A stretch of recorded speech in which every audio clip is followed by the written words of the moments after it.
Olá, meu querido. Finalmente a gente chegou nessa aula onde você vai verificar aquele texto que a gente construiu sobre a Lei Maria da Penha, né, o eixo central, onde eu trouxe para você todo o texto montado aqui, certo? Nada mais é do que aquele texto que a gente escreveu parágrafo por parágrafo. Então, eu quero chamar a sua atenção porque a gente vai avaliar dentro desse próprio texto que a gente construiu, a coerência textual. Eu quero que você analise comigo o assunto, o eixo temático sendo discutido do início ao fim e também o mapeamento que a gente vai fazer dos conectores textuais ou operadores argumentativos, como você quiser chamar. Vamos lá, olha aqui comigo. Vamos combinar uma coisa. Eu vou circular, tá? Os conectores, certo? Deixa eu só colocar aqui. Os conectores eu vou circular. Só um momentinho. Então, os conectores a gente vai combinar de circular. A gente vai circular conectores intraparágrafos e interparágrafos, certo? Que você já sabe o que significa, tá? A coerência de texto, esse símbolo a gente vai usar, o círculo, para coesão, tá? Conectores. E a coerência de texto a gente vai avaliar com setas, tá? Eu vou apontar as setas e a gente vai avaliar a coerência acontecendo do início ao fim, que é isso que você deve cumprir para sua banca, tá? Verifique comigo, olha a análise, desde da nossa primeira aula. Eu apresentei exatamente um parágrafo, 2 parágrafos, 3 parágrafos. Introdução, desenvolvimento e conclusão, certo? Então, já cumpri a primeira demanda, que é essa tradição estrutural, ou seja, a nível paragrafal, que as bancas solicitam, certo? Você pode apresentar outra? Pode, mas eu te aconselho exatamente a fazer desse jeito, porque a banca, ela já tem, né? Você já tem marca, já facilita mais a vida do seu corretor com esse estilo de parágrafo, com esse tipo de desenvolvimento de texto a nível paragrafal, tá? Vamos adiante. Eu quero circular com você agora, vamos analisar todos os conectivos, vamos começar pelo mais fácil. Vamos analisar onde estão os conectivos interparágrafos. Lembra que o conectivo interparágrafo é aquele conectivo que inicia o parágrafo? Olha como a partir do parágrafo 1 de desenvolvimento, que eu falei para você, ele vai demarcar o primeiro conectivo. Olha só, tá? Eu tenho ademais iniciando o parágrafo de desenvolvimento. Eu tenho o conectivo interparágrafo.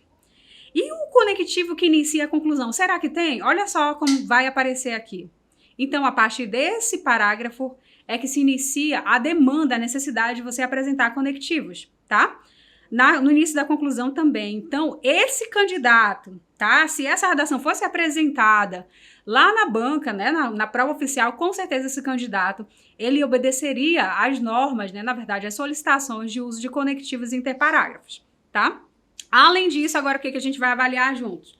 A ideia de desenvolvimento, de apresentação de conectivos intraparágrafos. Olha só, conectivos intraparágrafos, vamos ver. Qual que é o conceito de conectivos intraparágrafos que a gente já viu? São os conectivos que ficam no interior do parágrafo. Olha só, eu tenho o primeiro, tá?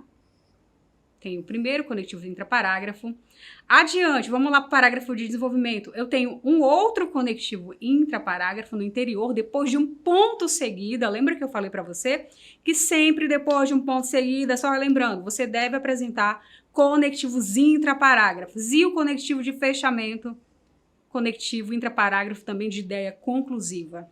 Olha como o texto ele ganhou encadeamento discursivo com a presença desses conectivos. Tá? Adiante, vamos lá fazer o nosso mapa para ver se esse candidato que escreveu essa redação, ele cumpre essa demanda do uso de conectores textuais. Outro sim, olha só, o candidato apresentou conectivo intraparágrafo e também o conectivo de ideia conclusiva para fechar o parágrafo de conclusão, o portanto. Parece estranho, mas todo parágrafo se comporta, como você já sabe, e eu vou repetir para fixar bem. Uma mini dissertação se comporta com introdução, desenvolvimento e conclusão, isso sempre em cada parágrafo. Pronto, a gente avaliou e a gente verificou que sim, foi obedecido nessa redação as ideias, o mapeamento de conectores interparágrafo e conectores intraparágrafos. Isso você vai combinar uma coisa comigo e com você mesmo.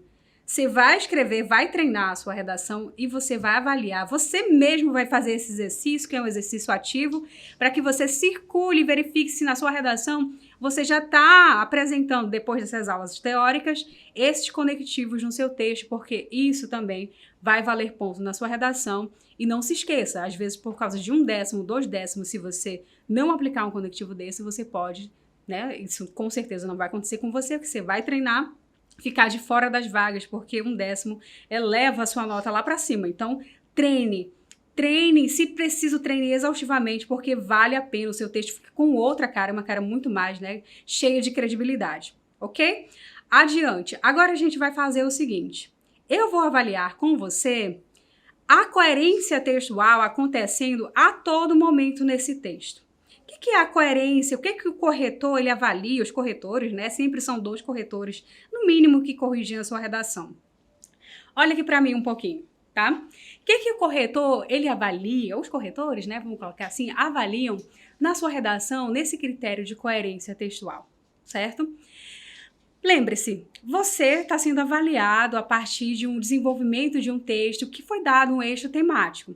Lembra que a gente está falando de Lei Maria da Penha, né? De um caso específico, um caso dado e que você deve dissertar para entender ou fazer, né, com que o corretor ele avalie se você sabe ou não se aconteceu o crime, se o agressor ele deve ser dispensado, né? Afastado, na verdade, da vítima, quais são as medidas protetivas, quais são os tipos de violência. Então, a banca quer saber isso. Vamos ver se esse candidato que apresentou essa redação, a gente está no dia do concurso, apresentou essa redação, ele cumpriu os critérios de coerência. Ele falou exatamente isso, sobre medidas protetivas e sobre tipos de violência contra a mulher do início ao fim desse texto. Vamos avaliar e a gente combinou agora, olha, vamos aqui para o nosso texto. A gente combinou que a indicação, a análise que a gente vai fazer é com as setas, certo? Olha só, eu começo a redação, tá? Falando sobre, eu sou um candidato lá do seu concurso, e eu vou falar sobre exatamente a Lei Maria da Penha, que é o caso dado. Pronto. Aqui a gente já observa um candidato que ele apresenta essa demanda, tá? Ele contextualizou de acordo com o eixo temático que foi solicitado. Mais adiante, vamos ver. Eu falei para você que você deve sintetizar os tópicos, né, os comandos de aspecto, e eu vou falar sobre medidas protetivas. Lembra que a alternativa A pedia para você apresentar pelo menos, né, 3 medidas ou 3 medidas protetivas. Inclusive, vou te dar uma dica que eu não dei anteriormente. Se a banca está pedindo para colocar somente 3 medidas protetivas, não faça mais que isso, tá?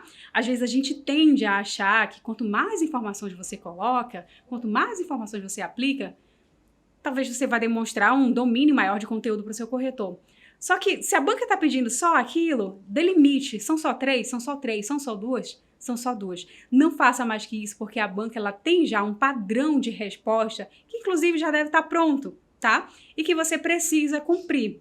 A banca pode achar que você exagerou, tem a extrapolação, né, da especulação ali do espelho. Então não extrapole.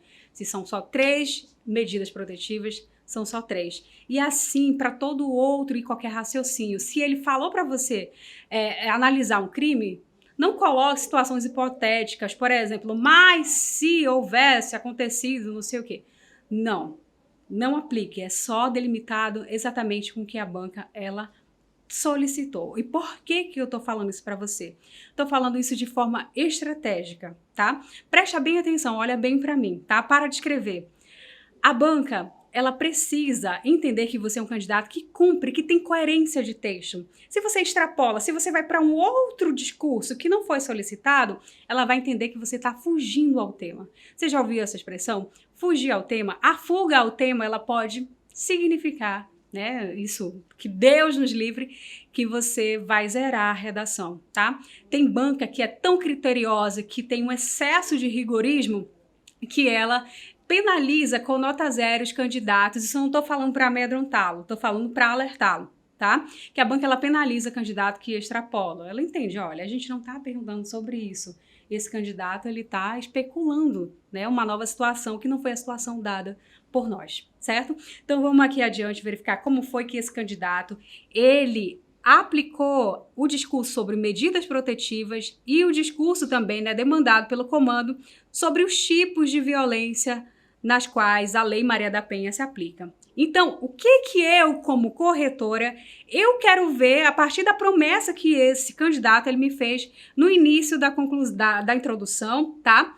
Aqui, eu quero ver ele falando sobre medidas protetivas. Eu espero agora, aqui no parágrafo de desenvolvimento e também na conclusão, que ele me fale, que ele me comprove que existem medidas protetivas e quais são essas 3.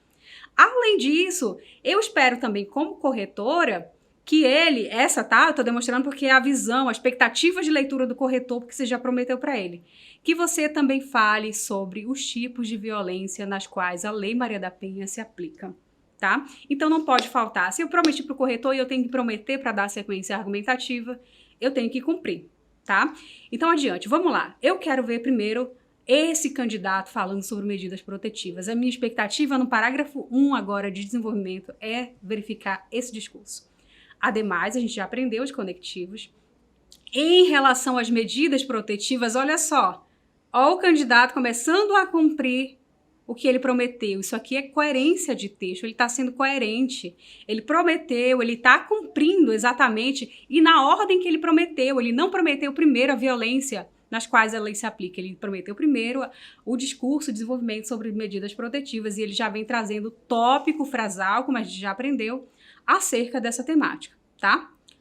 São cabíveis para salvaguardar a vítima de possíveis novas agressões. Ele tá, né, demonstrando pra gente. Então, ele trouxe. Nesse sentido, no sentido em que ele está discutindo, ressalta-se o afastamento do agressor do lar. Lembre-se, eu quero saber sobre medidas protetivas. Olha como esse candidato ele vai me demonstrando a coerência de texto dele. Ele está falando, ele está demonstrando por forma, né, por meio de exemplos, ou mediante exemplos, né, como você já sabe, ele vai apresentando as 3 medidas protetivas que o comando de prova alternativa A solicitou. Ele está sendo coerente. A coerência de texto está imperando até esse momento. A banca avalia do início ao fim. Mais adiante, ele vai cumprindo ainda, né? Ele fala sobre o encaminhamento que essa vítima, ela, né, na verdade, ela ganha como direito a ser, enfim, agredida. Ela pode ser atendida por um programa oficial ou comunitário, né, a depender do lugar, de proteção ou atendimento à vítima, né, de violência contra a mulher, certo? Vamos lá, então até aqui esse candidato cumpriu. Vamos avaliar se ele fechou esse texto cumprindo esse parágrafo de desenvolvimento? Dessa forma, a legislação visa proteger a mulher agredida de forma urgente. Olha só como ele cumpriu até esse momento, até a última linha do texto, a coerência textual do problema, né, da situação 1, vamos chamar de situação 1, que ele prometeu, situação 1, tá? Que ele prometeu dissertar no texto dele, certo?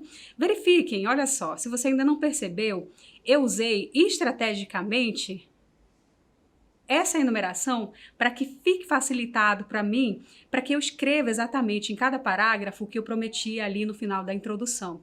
Então eu já sei, aplicando os aspectos que eu tenho que desenvolver sobre medidas protetivas no D1, que é o parágrafo 1 de desenvolvimento, e sobre tipos de violência nas quais se aplica no parágrafo de conclusão. É uma forma também de você não se perder durante seu texto. Vamos lá para o parágrafo, então, de conclusão. Eu só vou aqui apagar para ficar mais claro. A gente avaliou que sim, ele cumpriu, ele tem coerência textual sobre medidas protetivas.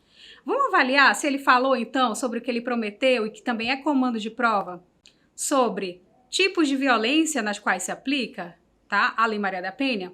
Olha como ele vai finalizar o texto dele e vai trazer esse discurso. Por fim, quanto aos tipos de violência doméstica, olha só, ele é um candidato que ele sabe que ele tem que apresentar o tópico frasal de acordo com o aspecto, os tipos de violência nas quais se aplica, tá?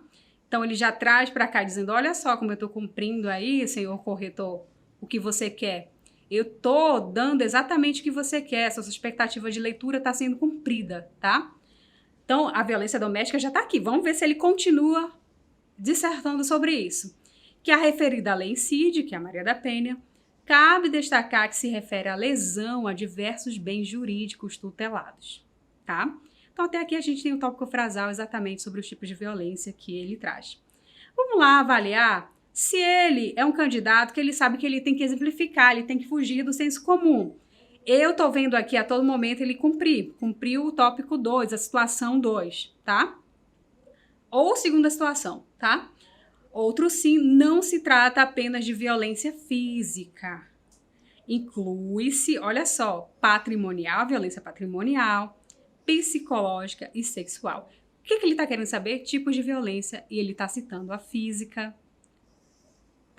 citando a patrimonial, está expondo a violência moral contra a mulher, e também ele fala sobre a violência psicológica e a violência sexual.